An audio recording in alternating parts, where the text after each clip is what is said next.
నెల్లూరు రాజకీయాలు వేడెక్కాయి. మేయర్, కార్పొరేటర్లు పరస్పర ఆరోపణలు చేసుకున్నారు. ఎమ్మెల్యే కోటమిరెడ్డి శ్రీధర్ రెడ్డి తనను ఇబ్బంది పెడుతున్నారని మేయర్ శ్రవంతి ఆరోపించారు. కోటమిరెడ్డి సోదరులను ఎదుర్కొనేందుకు తాము సిద్ధంగా ఉన్నామన్నారు. 4 రోజులుగా రూప్ కుమార్ యాదవ్ గారు నేను అభివృద్ధికి అడ్డుగా ఉన్నానని, అవినీతి చేశానని మాట్లాడుతున్నారు. నా మీద ఇవన్నీ అనడం జరుగుతుంది.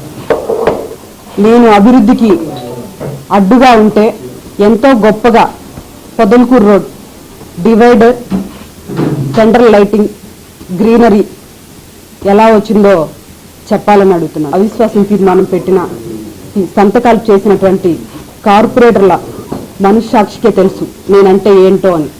మమ్మల్ని పరోక్షంగా ఇబ్బంది పెడుతూనే ఉన్నారు, మేము పడుతూనే ఉన్నాం.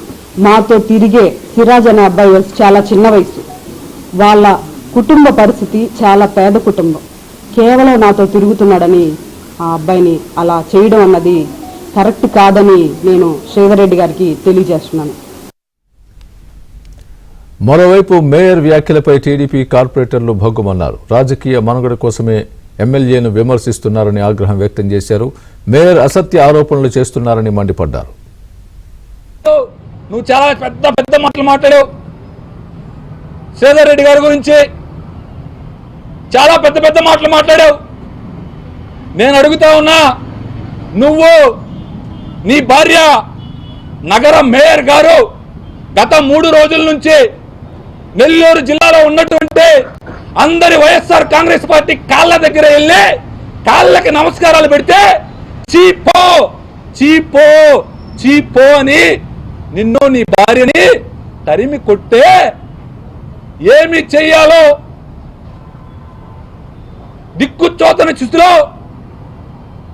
ఏం చేస్తే నన్ను మళ్ళీ వైఎస్ఆర్ కాంగ్రెస్ పార్టీ నాయకుల దగ్గరికి చేర్చుకుంటారు, నేను ఏ డ్రామా చేస్తే నన్ను వైసీపీ హక్కును చేర్చుకుంటుందని చెప్పి వైసీపీని ఆనందపరచాలా, వైఎస్ఆర్ కాంగ్రెస్ పార్టీ నాయకుల్ని ఆనందపరచాలని చెప్పి ఈరోజు నువ్వు విలేకరుల సమావేశం పెట్టావు. వైఎస్ఆర్ కాంగ్రెస్ పార్టీకి కూడా కోటమిరెడ్డి శ్రీధర్ రెడ్డిని ఎవరు తిట్టినా హక్కును చేర్చుకునే అలవాటు ఉంది. వైఎస్ఆర్ కాంగ్రెస్ పార్టీకి నాయకులకి కోటమిరెడ్డి శ్రీధర్ రెడ్డిని ఉచ్చ నీచాలు మరిచి ఎవరు తిడితే వారికి పట్టం కడిగే వైఎస్ఆర్ కాంగ్రెస్ పార్టీ నాయకులు ఈరోజు నిన్ను చీప్